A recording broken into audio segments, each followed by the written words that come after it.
As I began season 5 of this podcast, I sketched out whom I wanted to interview.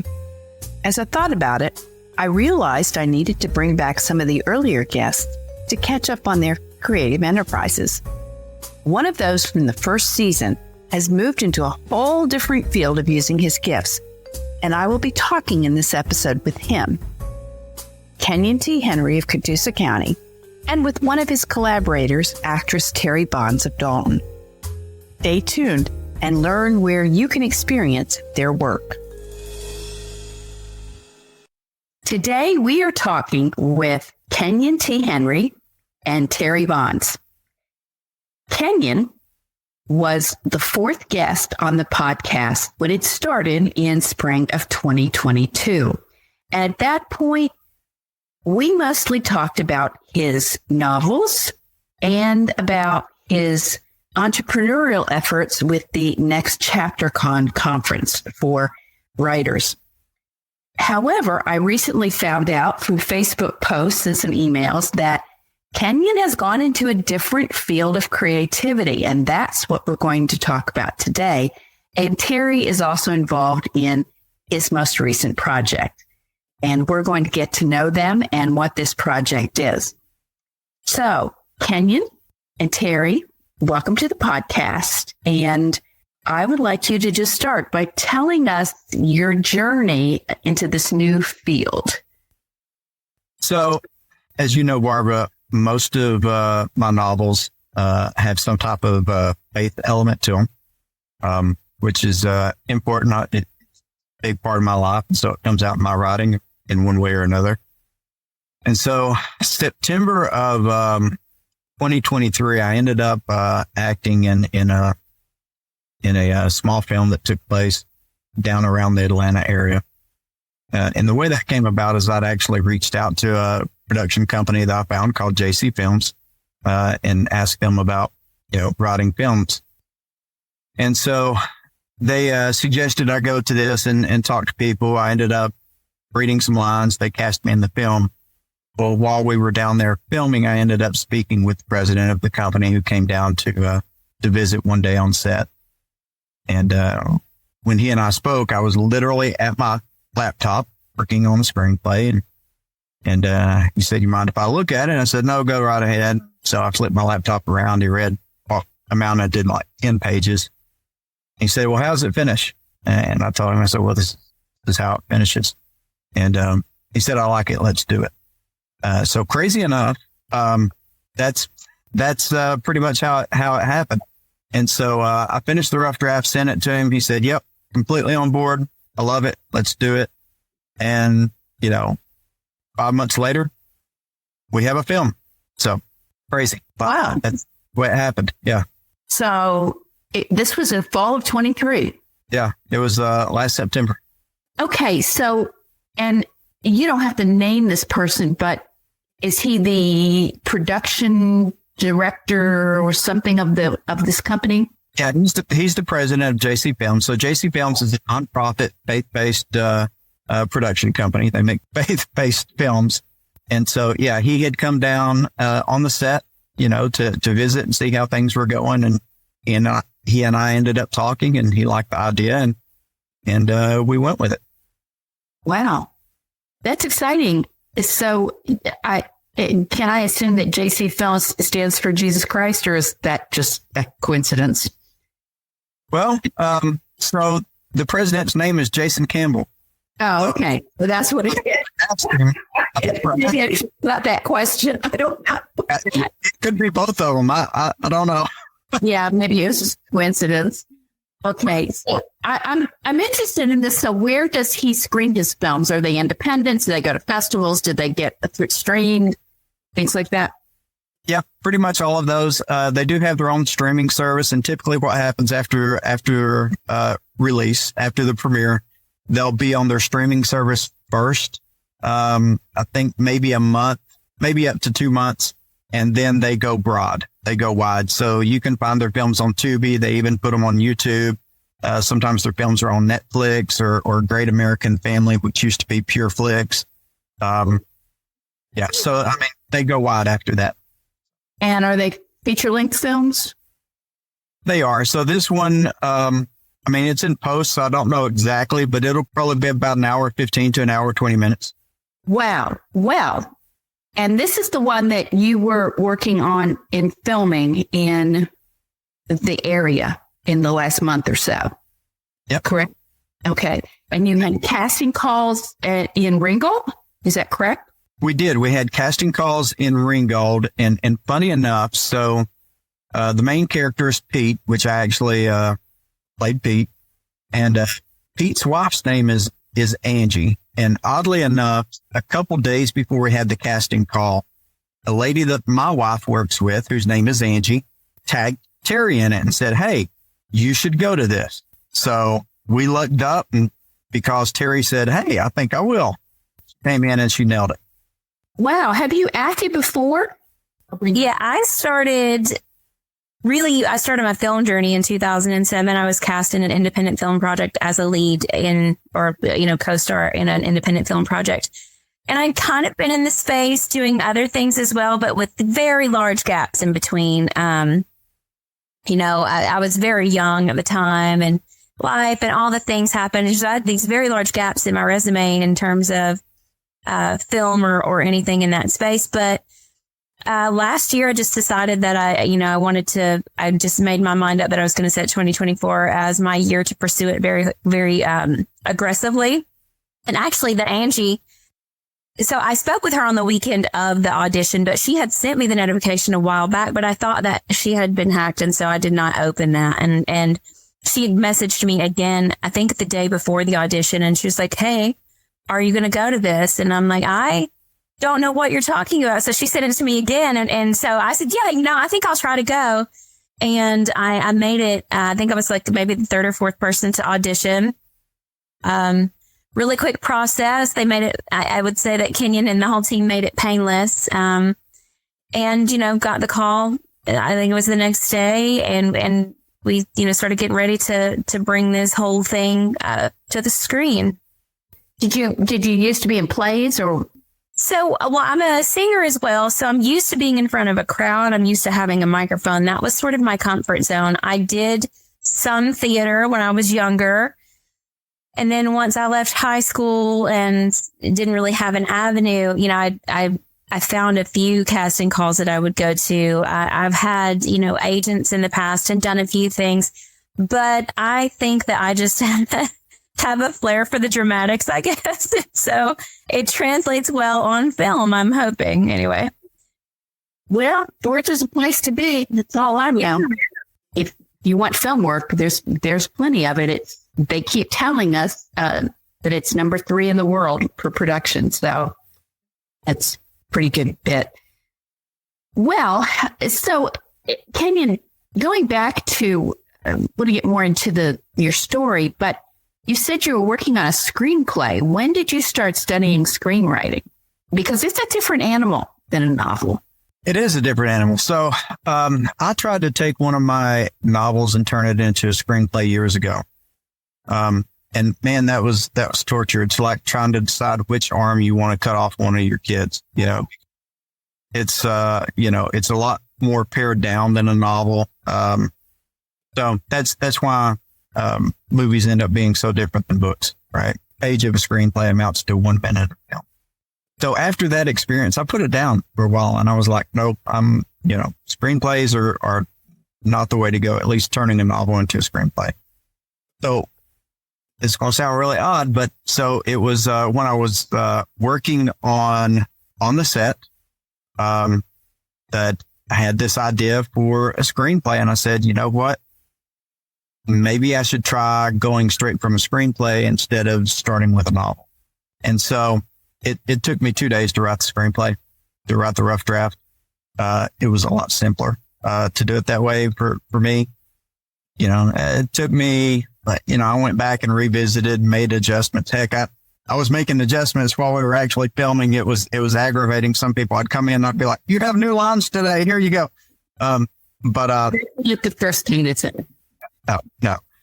But, and that process was interesting because you'd kind of see how people would react to things and kind of get to know the personality they brought into the character. And so it's like, okay, yeah, we got to change something. That's like, I walked in one day and looked at Terri and I said, hey, you got to slap me. She's like, slap you? That's not in the script. I'm like, it is now. You got to slap.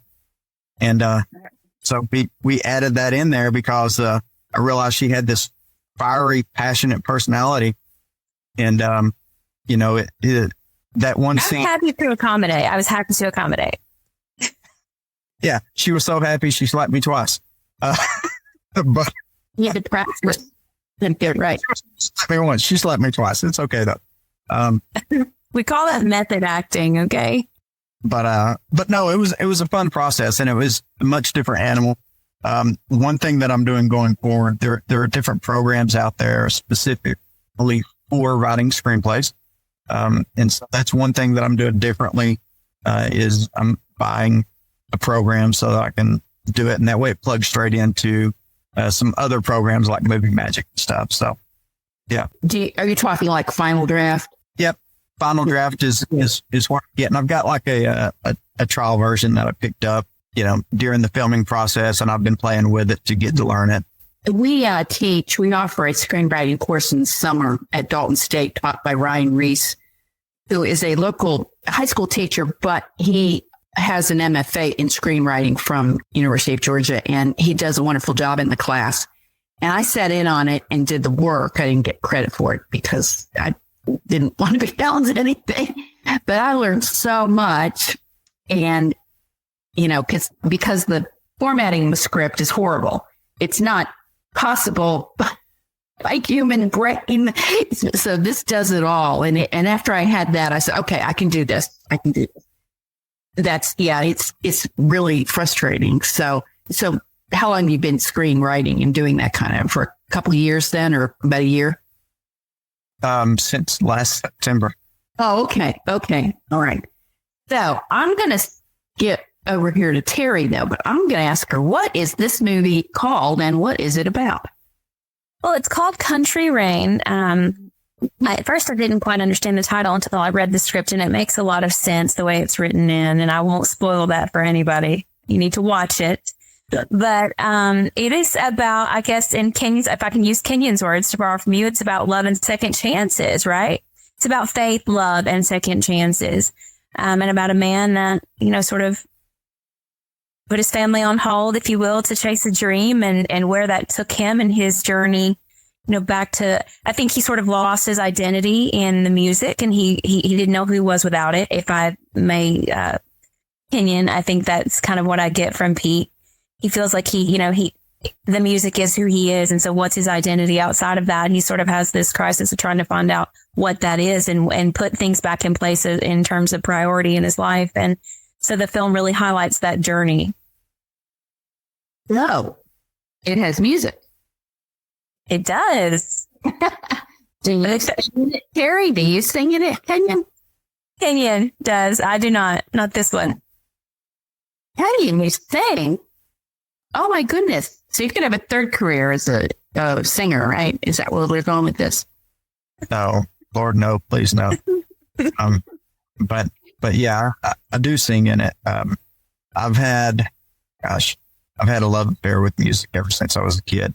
Whether it was singing, whether playing saxophone, playing, horrible guitar, which I play, or whatnot. But yeah. And so putting it into this, that's actually how the idea for the script came about. When I was down on set, I was thinking, man, I really like this. I wonder if they would ever consider doing a script with original music in it. Right. And that was the first idea. And then it's like, how do I tell a story with original music?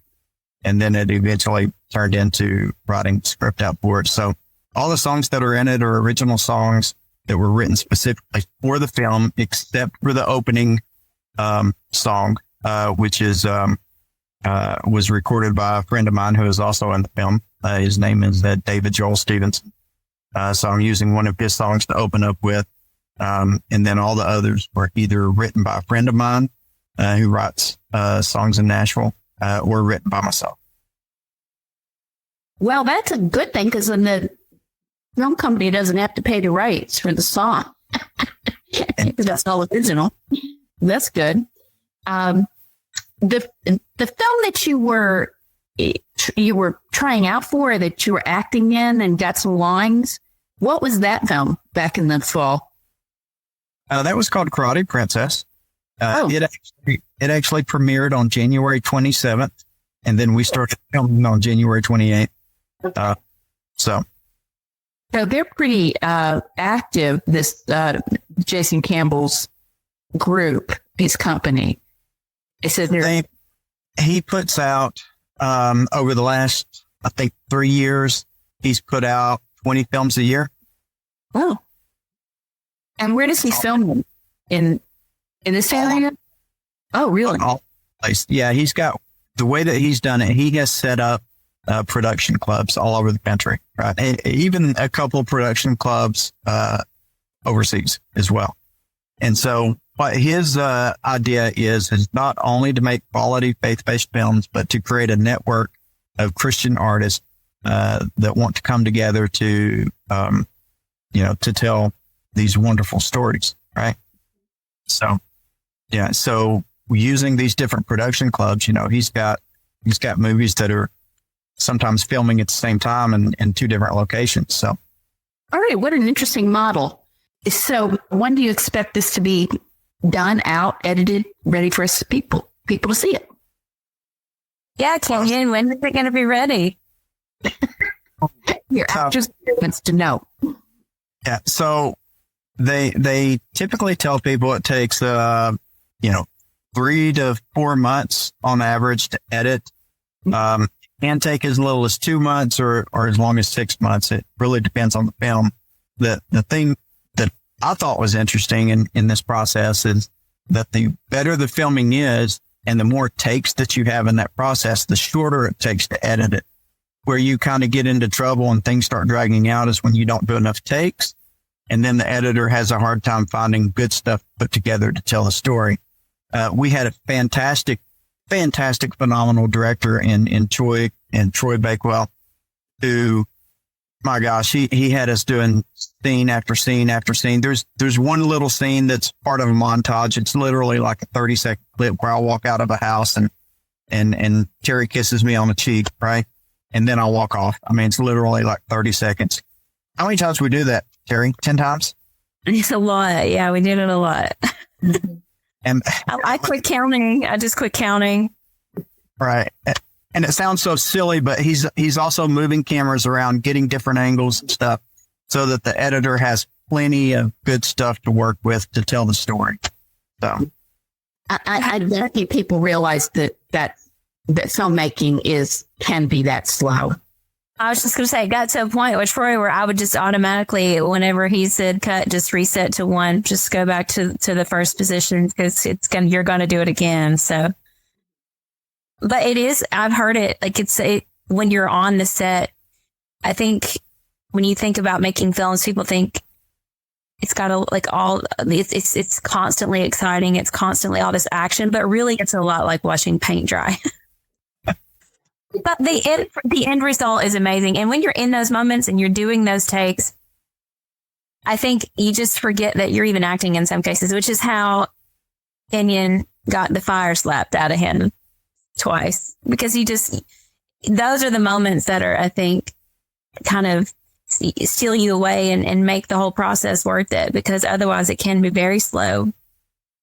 Okay, so we can expect to hear about this. How do you plan to let everybody know about this, Kenyon? Yeah, so Country Rain has a Facebook page. Country Rain Movie is the name of the Facebook page. It's on Instagram. We have a website, countryrainmovie.com. So the information, as soon as we have it, we'll go out there. Ideally, we would like to have it ready to premiere by the 1st of June. That's what we're shooting for. We just can't commit to that yet since the editor literally just got the footage this week, and he's already tearing through it and working on it. But so very good. So what's after that for both of you? You have a next project? Oh goodness, yeah. So Yeah, so there's a few things going on. One, I've got to take Country Rain and I've got to turn it into a novella. That's part of this process. But yeah, I've already started working on Country Rain too. So. Yes, they said that's what I was hoping to get at. Do we get a sequel or not? Yeah. So, Jason heard a lot of things from different people. Of course, the director, he had Sheila on set, as kind of being him while he wasn't able to be there. And so he heard a lot of good things. And to be honest, from the auditions, I knew we were going to have some good stuff because, man, just the talent that walked through on the auditions. I told them all that they made my job as the casting director really, really hard. It wasn't easy. It wasn't like, oh, well, this person's definitely and this person. No, it was like, oh my goodness, how do I pick between all these talented people? And, so I think we're really, especially considering that it's a micro budget film, I think we're really going to end up with something that's phenomenal. That's going to blow everybody's minds. I'm concerned I'm going to be the weak link. But it's, everybody else will carry me. I have no doubt about it. So. Okay. So a sequel. Oh my goodness. That's great. So what about you, Terri? You'll be in costume? Sure. Nothing definite at the moment. I've got a few things that I am auditioning for, a few prospects, and I'm in conversations with a few other people. But this, for me, when I started all of this and started the new year, and I don't want to call it a resolution because it was not that. It was really just a return to a passion of mine. I told God that I would walk through any door that he opened. And so as long as I can keep my integrity intact and do that and be a part of this, which then I will take I will collect opportunities. I guess that's how I mean to say that. But I want to say also just with JC Films and Kenyon and everybody that's associated with this type of wholesome entertainment, I think that it is long overdue. I'm so glad that we now have a path where people like myself who kind of went into the industry 2007 and beyond that and saw what, I guess, the Hollywood culture, if you will, what it was really like. There wasn't really an avenue for people that wanted to keep their integrity intact and to be a part of the industry because, there were gatekeepers in a sense. And so I'm so glad that we finally have an avenue. So I'm hoping to, be a part of future projects that are faith-based and just wholesome entertainment in general. That's the path that I would like to go down. Yes, I agree with you so much because while there are still gatekeepers to a certain extent, there is so much more freedom for independent artists. You just don't have to use the biggies. You don't have to go through these people anymore. You can, the technology and the streaming services and everything just makes it so that if you've got a story to tell, tell your story. There's a market for it now where maybe there wasn't so much of a market before because there was such a monopoly. And so it has opened up this entire parallel economy, if you will, in this industry and in this space. And I think that people are sort of waking up to it and now realizing I think we're going to start to gain a lot of traction in this area. At least that's what I believe. And I think that's, our purpose here is to bring all of these things into the light and to show, alternatives and something better in a more wholesome story, a more family oriented story that you can glorify, a more wholesome culture, whereas it's been sort of swept aside for so long in the entertainment industry. So, I mean, I've spoken to a lot of filmmakers over the years and also on this podcast and really, Christian movies were kind of had a really bad rap, and I think that's starting to go away. It's unfortunate that it got that way, but with the people coming in, and I think The Chosen has done a lot for that, and but it's and other kinds of things. It's really starting to break down that, oh, it's Christian. No, that's not a big issue anymore. So, I find too, like in mainstream entertainment, a lot of the people that are like a lot of the Christian characters in, let's say, a mainstream TV show or whatever, they portray them to be kooks and crazies. And I've never appreciated that. And I think it's so great that we get to portray what it's really like to be a believer, what it's really like to be a Christ follower, what it's really like to live by those principles and, to do unto others and all the things that go along with that because mainstream entertainment made us look like a bunch of kooks. Right. Yeah. Just honestly. Well, they didn't know in their bubble, they didn't know anybody. It was a type of person they didn't know that they choose to not know. So, yeah. One thing that Jason likes to say when he comes down to events is he talks about how if you go back 20, 30 years and you look at Christian music, right? Those pioneers that brought in like Christian rock music or Christian contemporary music, it wasn't the greatest, right? Yeah. So what we've had is people laying the groundwork. And now, like you pointed out with Chosen and some of the other things and hopefully this film as well, you start to see the bar being raised. You start to see film get in Christian media getting to the point to where it's on par with the quality standards that's already been out there. And story-wise, I think story-wise, it's going to be better than a lot of the stuff that you watch out there. Terry's probably a little more impartial than I am. I mean, I wrote the story, but I think it's a great story. But it's a great story. It is a great story. Yes. I'm anxious to see it. How's the next chapter kind of going? We'll come back to that while you were on here the first time. Absolutely. So next chapter saw its 5th year last year, which was probably best year. We had to rebuild a little bit after COVID. And so I was just talking with my wife about it. We're looking to have it again in October this year. I haven't nailed down the exact date, but if it follows suit, it's going to be the first Saturday in October. And we'll do it at the Dalton Convention Center, which is where we've had it for the past 2 years now, 2 or 3 years. So. Okay. Have you put aside any, you said you had to write a novella for this project. So are you still writing novels or is that a little bit on the back burner right now? I am still writing novels. As a matter of fact, I had a book just come out, like filming. I happen to have it right here, the proof. This one is book 2 in the Return of Ancient series. It's called Secret of the White Dragon, which has a red dragon on the front. But anyways. Okay. So I don't know when you find time to do this. Do you not sleep? Well, last week I didn't. There's maybe a night last week. It was funny. Like each day people could see me deteriorate. And by the end of the week, like everybody was like, Kenyon, you got to sleep. Kenyon, you got to eat. Kenyon, you got to drink water. And, so I pretty much slept all day Sunday. Okay.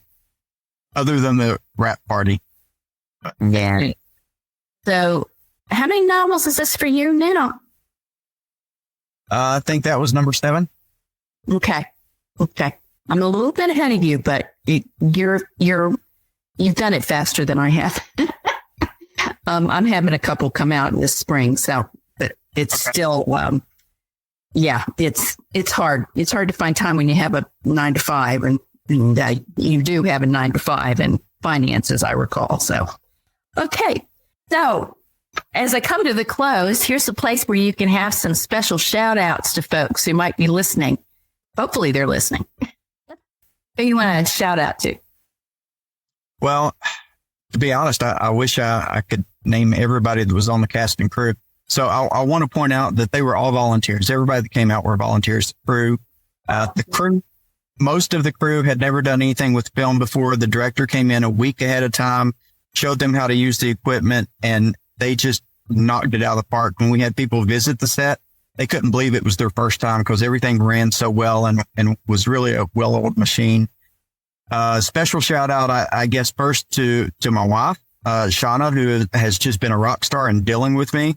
When you're acting and then doing all the stuff leading up to it, it's kind of an emotional roller coaster. And she was there putting up with me the whole time. Michael Siegler, who was at the film, he was there with me on Karate Princess, and it was his friendship and his inspiration that helped me to really push the script forward and get it going. So he will have a special thank you in the movie too, because he's just a phenomenal actor. Of course, Terri, but phenomenal leading lady. Friend of mine, David Joel Stevenson, who plays my best friend in the film. He's just a great guy. Troy, Jason. Geez, do I run through everybody? Yeah, it's harder because you don't want to start naming, you'll forget people. Everybody was amazing. They really were. It's amazing how easily we became a family. There was a couple people that had worked on some other stuff before that were like, hey, we're used to getting yelled at and stuff if we do something wrong. And everybody here, it's just all patience and love and a working attitude. And, just phenomenal people. A big shout out to everybody. Everybody just pitched in. It didn't matter if you were an actor.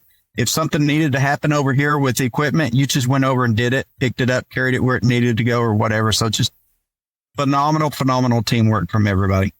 There really were no egos on set, which is, that's a remarkable accomplishment, but dealing with on-screen talent, it's no egos at all. Well, we've been talking with Terri Bonds and Kenyon Henry, who are in the film Country Rain, which was penned by Kenyon. And we'll look forward to seeing that when it comes out later this spring. Thank you guys for being with us today. Thank you for having us. Yeah, absolutely. Thank you, Barbara.